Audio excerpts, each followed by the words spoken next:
जरा सोचिए, एक ऐसा इंसान जिसे समाज ने सबसे निचली सीढ़ी पर धकेल दिया हो, और वही इंसान आगे चलकर उसी समाज की पूरी तकदीर ही लिख दे।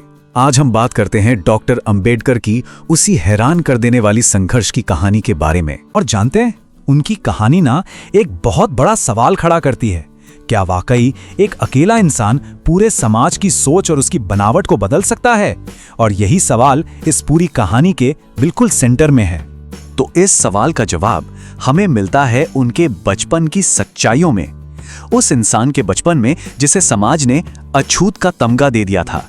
जरा सोच कर देखिए, एक ऐसा बच्चा जिसे ज्ञान तो छोड़िए, पीने का पानी तक छूने की इजाजत नहीं थी, और बस यहीं से वो टक्कर शुरू हुई जिसने आगे चल के इतिहास बदल दिया। तो चलिए कहानी की शुरुआत से शुरू करते हैं। हाँ, उस पहली चिंगारी से जो उनके बचपन में हुए जुल्म से भड़की थी। यही वो नींव थी जिस पर आगे चलकर एक पूरी क्रांति खड़ी होने वाली थी।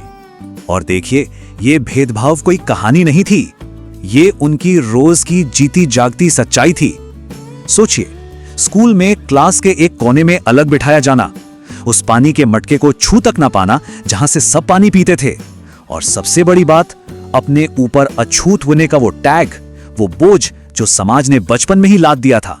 बस यही वो बातें थीं, यही वो जख्म थे जिन्होंने उनके अंदर बगावत की आग जला दी। तो सवाल यह था कि इस जहरीले सिस्टम से लड़ा तो लड़ा कैसे जाए। और बस यहीं से उनकी कहानी में एक बहुत बड़ा मोड़ आता है। उन्होंने अपना सबसे बड़ा हथियार चुना, और वो हथियार था पढ़ाई, एजुकेशन। देखिए, वो एक बात बहुत अच्छे से समझ गए थे कि कमजोर की आवाज कोई नहीं सुनता, आवाज में वजन लाना पड़ेगा, और वो वजन, वो ताकत सिर्फ और सिर्फ ज्ञान से ही आ सकती थी। इसीलिए हर कदम पर भेदभाव सहने के बावजूद उन्होंने दुनिया की बेस्ट जगहों से पढ़ाई की। उन्होंने खुद को एक ऐसी आवाज बनाया जिससे कोई भी चाहकर भी अनसुना न कर सके।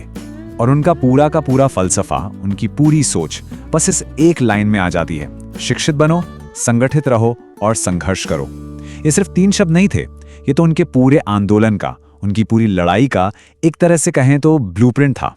तो अब तैयारी पूरी हो चुकी थी, अब बारी थी आमने सामने की लड़ाई की, और यहीं से उन्होंने कास्ट सिस्टम की जड़ों पर सीधा हमला करना शुरू कर दिया।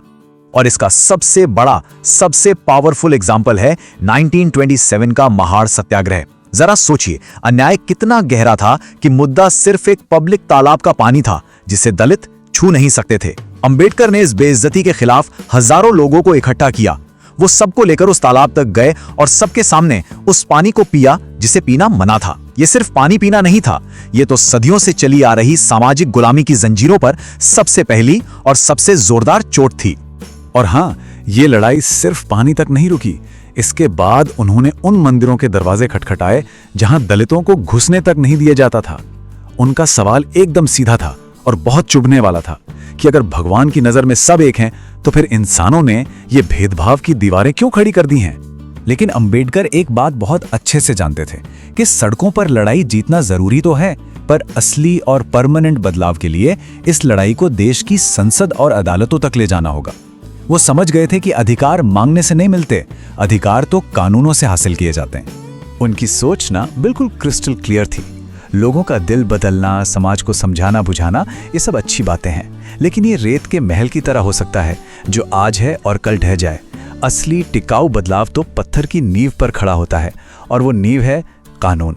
क्योंकि कानून आपको अधिकार देता है, सिक्योरिटी की गारंटी देता है, जिसे फिर कोई आपसे छीन नहीं सकता। और उन्होंने अपनी इस सोच को सिर्फ बातों या कागजों तक ही नहीं रखा, बल्कि इसे हकीकत में बदला। उन्होंने दलितों के लिए पॉलिटिकल रिप्रेजेंटेशन की जोरदार लड़ाई लड़ी। वो भारत के संविधान के आर्किटेक्ट बने और इसकी आत्मा में, इसके डीएनए में बराबरी का सिद्धांत डाल दिया। और सदियों से जो अन्याय हुआ था, उसकी भरपाई के लिए उन्होंने आरक्षण जैसे एक बहुत ही क्रांतिकारी कानूनी कदम की नींव रखी। लेकिन कानूनी और राजनीतिक लड़ाइयों के बाद भी उनकी आत्मा को कहीं ना कहीं सुकून नहीं मिल रहा था। और फिर अपनी जिंदगी के आखिरी दौर में उन्होंने एक ऐसा फैसला लिया जो शायद उनका सबसे रैडिकल कदम था। एक ऐसा कदम जिसने एक पूरी नई सामाजिक क्रांति को जन्म दे दिया।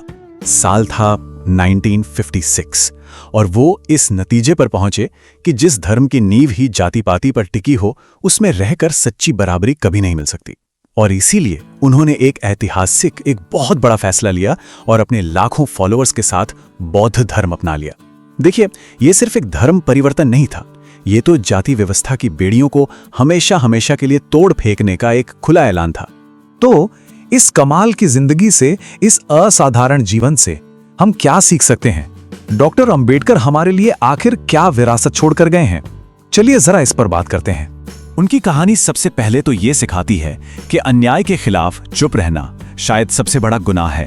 ये सिखाती है कि एजुकेशन, ज्ञान, वो ताकत है जो सबसे मजबूत जंजीरों को भी तोड़ सकती है। और हाँ, सबसे बड़ी बात, ये कहानी उस सवाल का जवाब भी देती है जिससे हमने ये पूरी बात शुरू की थी कि हाँ, एक अकेला इंसान अगर उसके इरादे पक्के हों तो वो पूरे समाज को बदलने की हिम्मत और ताकत दोनों रखता है। उनकी पूरी जिंदगी का फलसफा शायद एक लाइन में कहा जा सकता है, जो झुकता है वो कमजोर होता है और जो लड़ता है वही बदलाव लाता है। बस यही वो जज्बा था जिसने उन्हें जिंदगी में कभी हारने ही नहीं दिया। और आखिर में ये कहानी हमारे लिए आज के दौर के लिए एक सवाल छोड़कर जाती है कि डॉक्टर अंबेडकर का संघर्ष आज हमारे लिए क्या मायने रखता है, और इसका जवाब हम सबको अपने आसपास, अपने समाज में ही खोजना होगा।